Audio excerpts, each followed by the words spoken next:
I'm very happy to share today that we have got Mr. Sanjay Kapoor, who actually need no introduction because anybody who's in telecom knows him very well. He has been a poster boy of telecom industry for a very long period. He is on the board of various companies, all leading companies. Even today, he's on board of various telecom companies. He's an investor. He is a mentor. He's a guide. I think he's playing a very, very active role.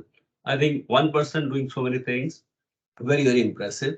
And I always feel very energized, very happy after talking to him because there's always a lot to learn from him. Sanjay, thank you very much for accepting our invitation. You have played a very pivotal role as far as telecom is concerned. I know the most difficult period, that was the time when you were the CEO of this. So, in your opinion, what are the unique challenges you think the telecom industry faces today? Because you have seen this journey all along. You have been, I think, in the initial stages, and today also you're advising a lot of companies. So, what do you see? What are the challenges? Thank you so much, Arvind, for your very generous introduction. I don't know how much of that I truly deserve, but thank you for those great words. I can say that something that is very enigmatic about this industry is the fact that at no stage in the life cycle of this business have I ever seen paucity of demand. This is one industry where demand is always kept live, no matter which technology you are going through, whether it's 2G or 3G or 4G or 5G or 6G tomorrow. Every time the demand has never been a crisis for anybody. The only big challenge that has emerged with every technology in this business is this need for capital deployment. The capital deployment is deep in this industry and is a perpetual requirement, especially in a scenario which has now moved from voice to data, because the appetite of a customer to consume data and digital services, and now the demand for improved quality because the form factor of the content is changing and everything has gone digital. I mean, these two put together really put a very big challenge on the capital deployment. And what adds to this is the longevity of various technologies that used to last for 8-10 years earlier, now last only 5-6 years. Therefore, the capital cycles have become much more frequent. And to deal with those capital cycles is a big challenge that the industry faces.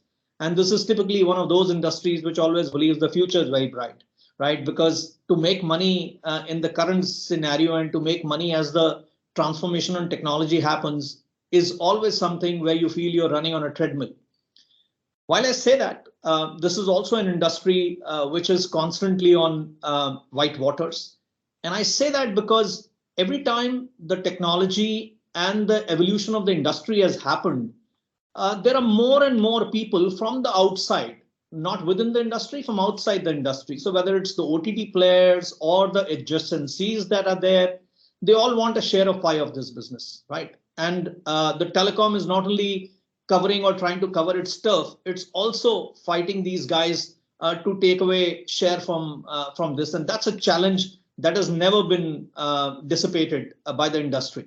And it continually remains there. Also, the scale factor that the industry has is a big challenge because this is the industry of scale. You can't be a niche player in this industry and survive. And the gargantuous scale that this industry has created is not without challenges.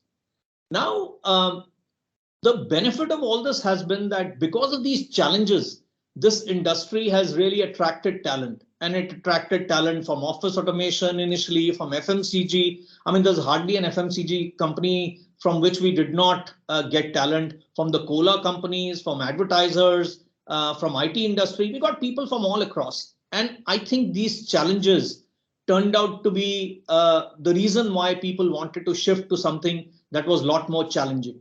And I think these are the upfront challenges that I think the industry has faced and is facing continually. Sanjay, I keep reading your articles in the editorial page of Economics Times. Almost every week there is one, and very interesting. And I think it covers whole perspective of the industry, whatsoever is the current topic. And you also play a very transformational role, not only for Indian companies, there are many companies, Indian companies that you are mentoring, you're guiding, you're on the board, and also international companies. So, what is, in your opinion, are the opportunities in telecom industries given the current business scenario and also the seeing the environmental realities, whatsoever is happening today around us? What are your advice and guidance? So thank you for asking this question, Arvind. To me, the first question that you asked around the challenges, this question is really the flip side of that, because I believe that every challenge that is posed to an industry like telecom can be converted to opportunities. And I think that's one way that this industry has really thrived or survived over last so many decades.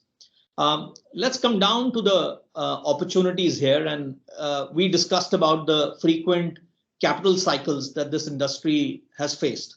Now, how do you deal with that challenge? How do you convert it into an opportunity? And I think there's nobody who has done better than this industry on that, whether it's cost cutting or outsourcing or making their balance sheets lighter by spinning off the non-active components of the network. I think they've done it all. In fact, if you really look at it strategically, most of the people who ran telecom earlier believed that everything in a telecom company is very, very strategic and needs to be kept inside the company.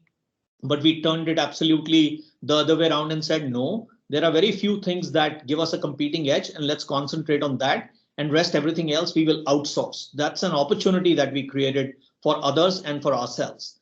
Then we said that, we have to compete very fiercely. It's a market share game.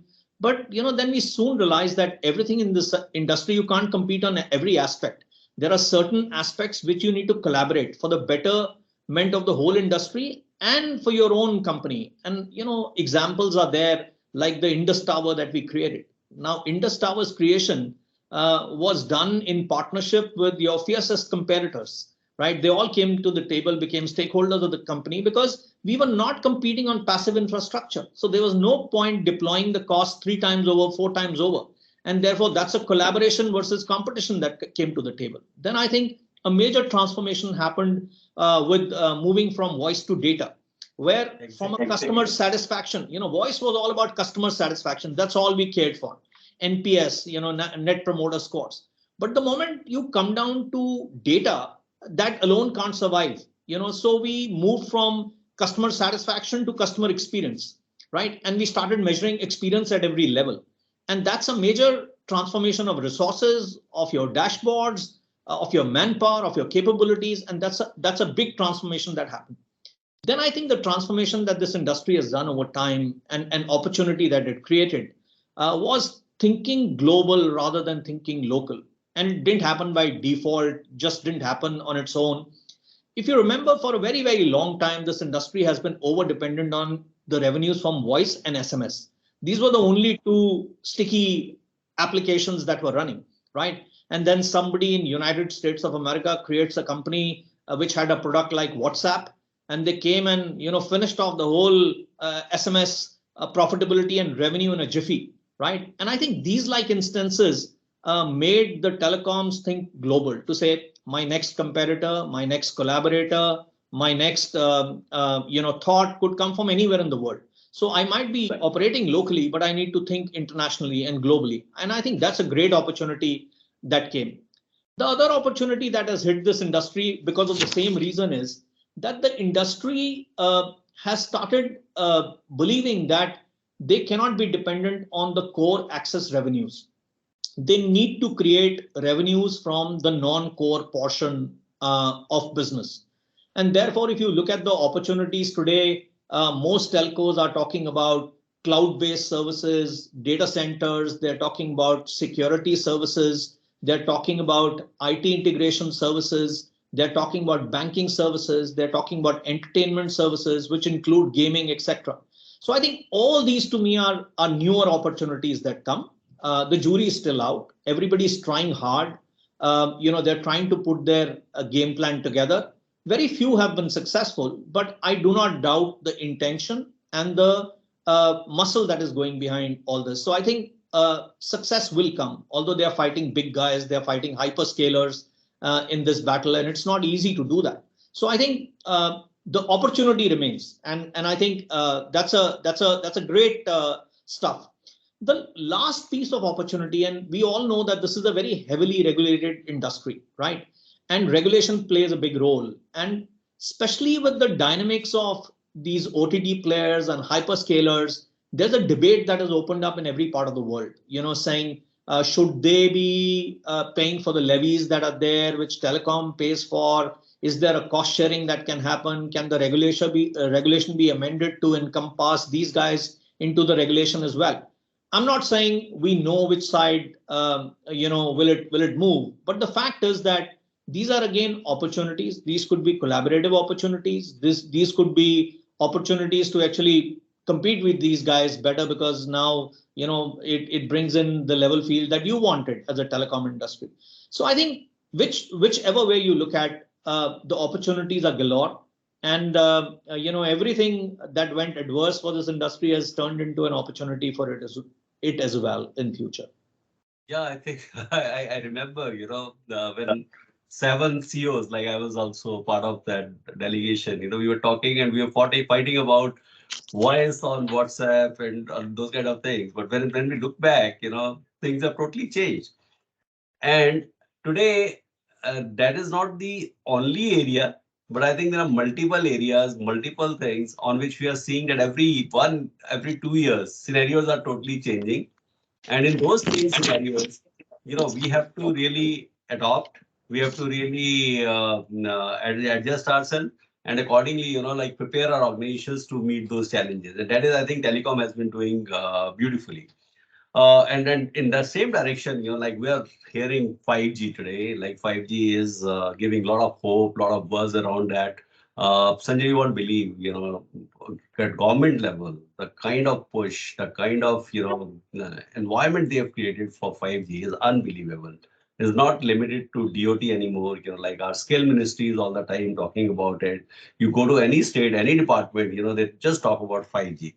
Now, like 5G is a good buzzword, but in your opinion, like what are the hopes, what are the challenges, what are the difficulties, and like how India will overcome that, and what ultimately what gain and benefit it will bring to us?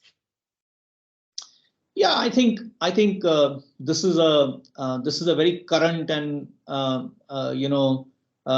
now very much now type of a topic for the whole world, because over 200 operators have gone and committed themselves to migration to 5G. People are talking about standalone 5G networks.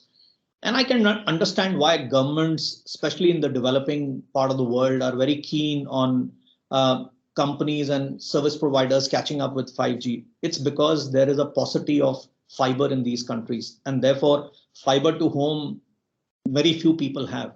And if you have to provide a real broadband connectivity to a larger ecosystem, then wireless plays probably a more pervasive role. And I think that's why 5G is being touted so heavily. While I say that, let's look at it a little dispassionately and see how is it going to work for us. First of all, 5G is a big leap, and the whole world believes. In fact, I have been associated with some global companies with 5G for a much longer period, more than 3 years now. I also sit on the board of Saudi Telecom, and they've been pursuing 5G as early adopters of 5G. I think there are three things to be kept in mind here. First, 5G on its own means nothing. You have to peel the onion a little bit. And when I peel the onion, 5G makes sense only when you have some solutioning of 5G around high speed and low latency, or low latency and densification of IoT. Because if you want to deploy a million Internet of Things type of devices all across, then 4G can't deal with it, 5G can deal with it. And that's when it will make sense. Now, the thing that doesn't work too well right now is that it is a technology which guzzles up a lot of money, because you have to put a lot of technology on the ground, and the number of towers that you need to create are much more than what are generally available in the developing part of the world. We might believe or force ourselves to believe that we have about 250,000 towers per operator right now, and they'll suffice. I don't believe they'll suffice. They'll not suffice for a simple reason that 80% of voice was consumed outdoors and 80% of data gets consumed indoors. And to really penetrate indoors and offer a great data experience and digital experience indoors, you'll have to reconfigure your networks from an in-building solutioning, and the number of towers firing from outside will have to go up drastically. I go here simply by the experience of Chinese. If Chinese were to go by, they already have millions of towers, I believe about 2.5, 3 million towers, and they're talking about trebling it in the next 3-4 years. Now, if that is true, and we are not as large as China, but we are not too small either, then at least the 250,000 towers stand nowhere. And the second is connecting those towers to fiber, because you need backhaul for that to provide a great customer experience. And finally, no matter what, radio is radio. It is a shared resource. And ultimately, it is not a complete substitute for FTTH. My own take is that whichever parts of the world radio has grown, fiber has grown faster, both for providing a backhaul and providing a access to the customer, because ultimately 5G will be able to take a certain amount of load, but the real experience of data, at least in homes and offices, will come through fiber connectivity. So I think we have to work on both. 5G is good for us. At least it gives us a start in the areas where we actually don't have worthwhile broadband. But the fact is, the amount of investment that is required is hell of a lot. And I don't think we are there. We need to run much faster. Just doing a tick on the box to say we've covered X city or Y city or Z city is not important. I think here I see a lot of articles every day. We've gone and launched it in this city, and government and regulators are also monitoring these indices to say how many towers are covered. My own take and advice on this is that I think we need to change our matrix on this. The matrix needs to change from outdoors to indoors, and the government, rather than just watching towers and the regulators just watching towers, should actually have a measure on how much of in-building have we covered. Because if we don't cover in-building, the effectiveness of 5G will not be there. The other challenge on 5G that the world faces, and this is not an India-only challenge, is around the use cases, the monetizable use cases. A lot of exhibitory use cases are there, but monetizable use cases are yet to be unearthed. And I'm not saying there's no effort. I mean, even in the current budget, the government has done various things, various test labs. Everybody's being invited to join in, that opportunity which sits there. And it is an opportunity. But unless and until we crack those use cases, we will not be able to get returns on the 5G investment, especially in a country like ours, where spectrum is extraordinarily priced. I deal with other regulators in other parts of the world. Spectrum comes for a song compared to what Indian operators pay, and therefore they have to recover, what is required. Yes, 5G also brings in the interesting factor of various other technologies to come with it. AI comes with it, edge computing comes with it, NLP comes with it, blockchain comes with it. A lot of amalgamation of these technologies to build use cases for 5G will be in vogue in times to come. But like I told you earlier, it'll remain a challenge. It'll remain something for which return on investment has been, either we are on the path of that, or we know what the end point is on that only when we can justify our investments by way of customer revenues and profitability. At Telecom Sector Skill Council, like our biggest role is that, you have to skill youth of this country so that they get better employed, they get better jobs. Those who are school, college dropout, they are trained to get employed. Those who are already engineering graduates, upgrade them, do that. So keeping that in mind, in your opinion, first of all, telecom is not just towers and operators and all that. Telecom is a complete digital part of it. So keeping that in mind, in your opinion, what is the growth or incremental demands what will be seen in telecom, and especially now when we are talking about 5G and 6G coming in future?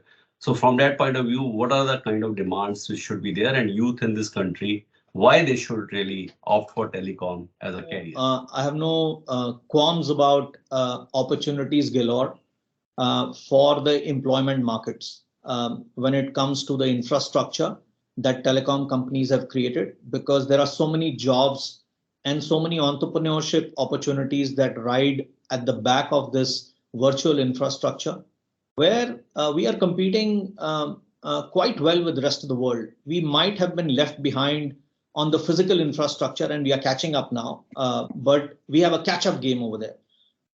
Fortunately, on the virtual infrastructure, the catch-up game, if at all, is very small, very incremental, and we are very contemporary on what we are trying to do. So I think this highway is going to provide opportunity to a lot of people. Now let's see, how do we make it happen? First of all, I'd be worried about the people who've been in telecom for the last many years, for a decade, for 2 decades, some even longer. The fact is that we require a reskilling of such like people. We need to upgrade their skills, because the newer technologies, what worked earlier may not work now, and we have to identify. We can keep talking about these amazing technologies that are there. These are the fashion statements, but is your organization capable of dealing with it? Is your organization adequate on some of these capabilities? And again, you're not going to manufacture everything yourself. There's some make versus buy decisions you will do. And in the buy decisions, even if you give it to somebody, you need people inside the company to convert that to usability in your organization. So I think upgrading of skills is a given, and the current talent, and every organization has to figure out how to deal with this upgrading. The second important thing is that we are transforming towards non-core revenues. As I said, if you are going to get revenues out of security, out of banking, out of cloud, out of data centers, and what have you, then we need more partnerships. We need more entrepreneurial people to come up, maybe small shops, big shops, medium shops, to come and join hands with us. And also on all these big bets, because my own belief is that every company will pick up these big bets. They'll say 6 big bets, 5 big bets, whatever they pick up. All 6, 5 big bets are not going to be successful, right? Maybe 2 or 3, if you're lucky, will be successful. But to build those to a volume, build those to a competitiveness scale, you will need talent, you will need partners, you will need collaborations to come into it. So, I think there's a great opportunity for entrepreneurship there, for employment there, to attract talent from other industries there. The other thing, which needs to be put into perspective is that in telecommunications, a lot of stuff was very hardware driven, because the software was rolled into the hardware. I think now the software and hardware are getting a little distinguished, in the sense that more and more components of technology and solutioning are now software based, right? And they're on open platforms. And whether they're on the core side or on the radio side, my own take is that IT skills and IT capabilities will be required. Now, will you be able to attract talent from other industries to come, because you might not have great growth paths for them like the IT companies have, but your collaborations will go up in that case. Maybe small shops, big shops, all that will come into play. So I think that's another area that you require. The third one, that I wish to highlight is, if we have to monetize 5G type of technology, 6G tomorrow, we know that it will not be only a B2C story, it will be a large B2B story, because you'll be doing solutioning for corporates. Now, traditionally, most of the telcos globally are very B2C centric. They're not as B2B centric, right? They can't go and manage projects and go and do sales, which takes 6 months and 12 months to mature, like the IT companies do. And there are large contracts that they build up. It's not that telcos don't have enterprise business, but that enterprise business is Mickey Mouse compared to what IT companies do. And to build those capabilities, you will need people to come from outside. You will have to reskill your people. Again, partnerships and collaborations will happen. So there are opportunities. What my overall impression is that in the new phase, relevance will supersede experience. In the earlier phase, we used to really look at people. If they had the network experience, we'll hire them. If they had an X experience, we'll hire them. 20 years experience, this level, 10 years experience, this level, 30 years experience, you can become a CEO, whatever. I think that is changing. Now there are people who are much younger, and if they are relevant to the job and they can do that job in their sleep, they stand a better chance of getting that job than getting an experienced guy and retraining him. So I think those are the choices that organizations have to make, to see whether I need to promote relevance or I need to promote only experience. The answer is not black and white, this or that.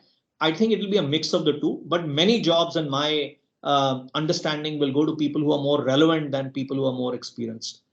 And finally, and most importantly, Arvind, one thing we have seen over a very long period in time is telecom, even after 12 operators came into the market, and many of them had a bad ending.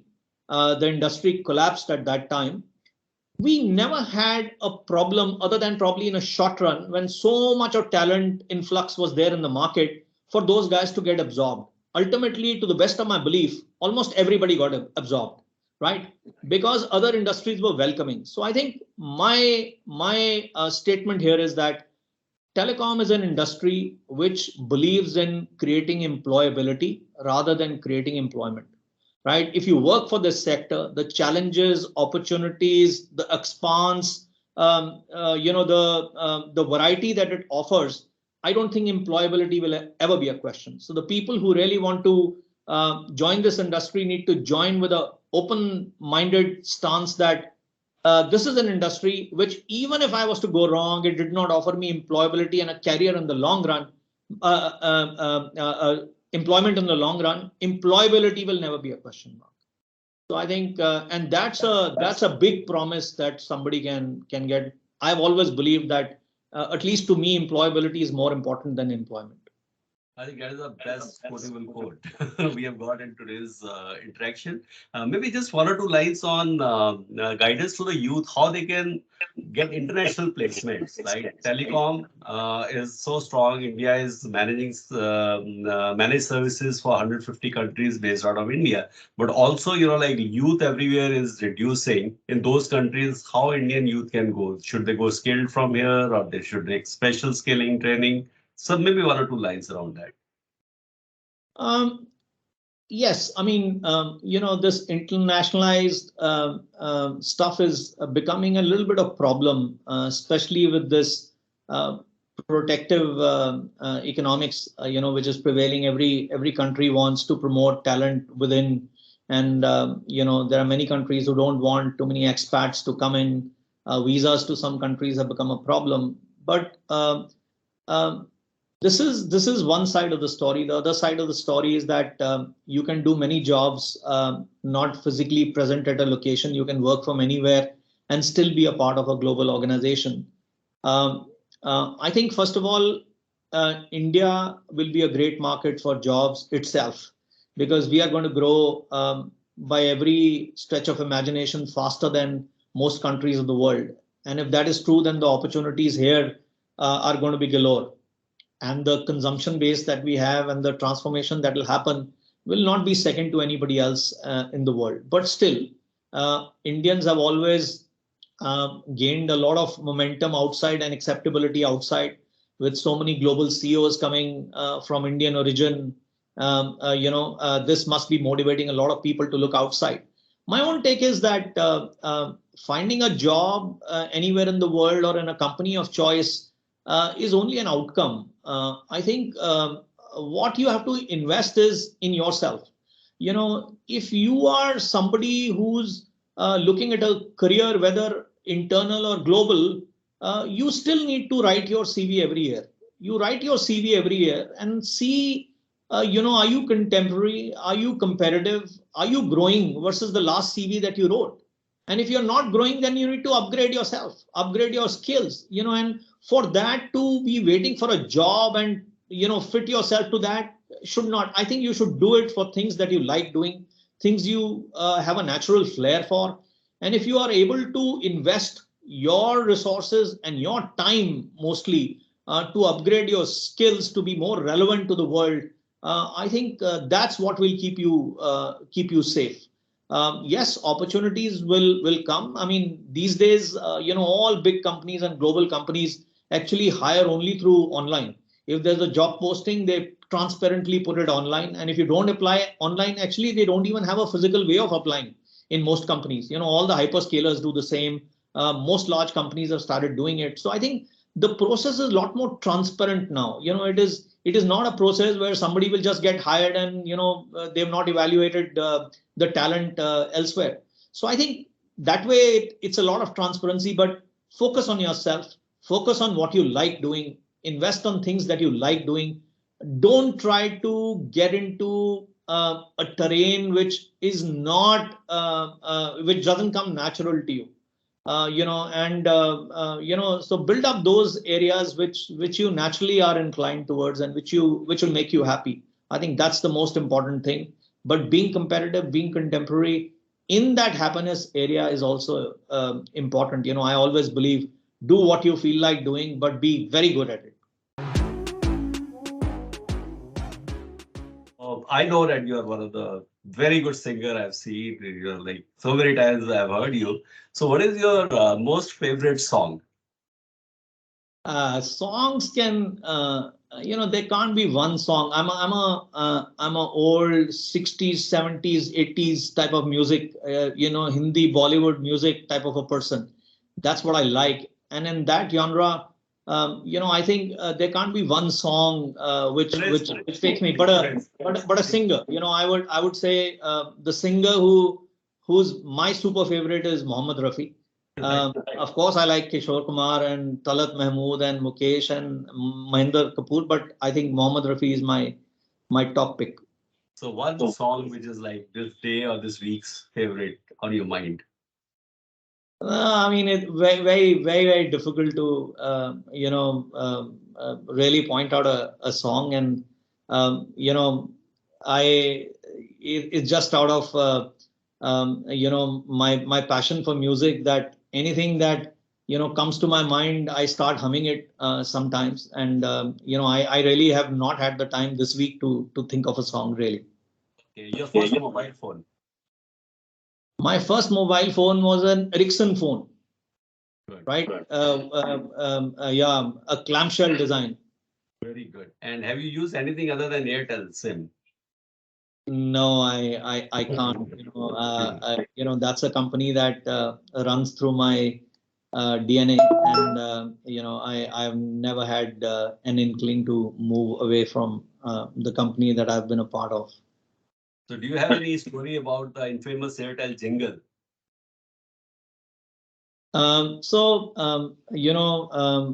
Airtel's jingle story started with "Har ek friend zaruri hota hai." And then after that it got a sequel, "Jo Tera Hai Wo Mera Hai." And these two are really legendary jingles. I think even today, when I go through these jingles and they are stored on my phone, it is nostalgic. And if I talk to people outside, these are two jingles that people have never forgotten. So I think this jingle story came because we were really wanting to distinguish ourselves in the marketplace at a large scale, and become very relevant to the youth. And I think this form of advertising and these two jingles did wonders for us. Any book you're reading which you like? To be honest, I have not been reading a book lately. But what I have been spending time on recently is following Gita a little bit, and I'm trying to decipher that. Other than that, just the business routine that I go through. I'm an avid reader. I read a lot of newspapers, articles, publications, but not going through any particular book at the moment. One piece of advice you like to give to the youth of this nation? Yes, I think I always have believed that follow your passion, and do things that you are passionate about. And the people who are able to convert their passion, hobbies into their professions are the happiest people that I've seen in the world. So Sanjay, I think it has been really great. I think I enjoyed it thoroughly, and I'm very sure everybody will be loving to go through this episode. Uh, Last, just your piece of advice to telecom sector skill council to all of us, like what we should do to make this nation a very, very great nation. No, so Arvind, first of all, congratulations. You guys are trying hard and doing a good job. This is the need of the hour. I think our country needs to create a lot many more jobs because we are a young nation. We are going to be producing a fleet of people every year, and we need good, engaging, paying jobs for these guys. So you guys are doing absolutely a stupendous job. I think one of the challenges that any skill council faces is how do you make sure that you are able to upgrade people? At the end of the day, people aspire to get bigger salaries, bigger responsibilities. And I think for that, the skill council has to be very heavily integrated with the business models of various ecosystem players in the market. I think you are one person who comes from that background. You are well integrated. But I think your skill council at large should take decisions on where to invest your time and your energies by keeping your ears and eyes on the ground with respect to how the business is transforming for these guys. There is no fun in developing skills which are abstract and out of vogue, and that's just a basic advice that I would have for your council. But keep up the good work, and my best wishes are with you. Thank you very much for such a valuable inputs from your side. Thanks a lot. Thank you so much.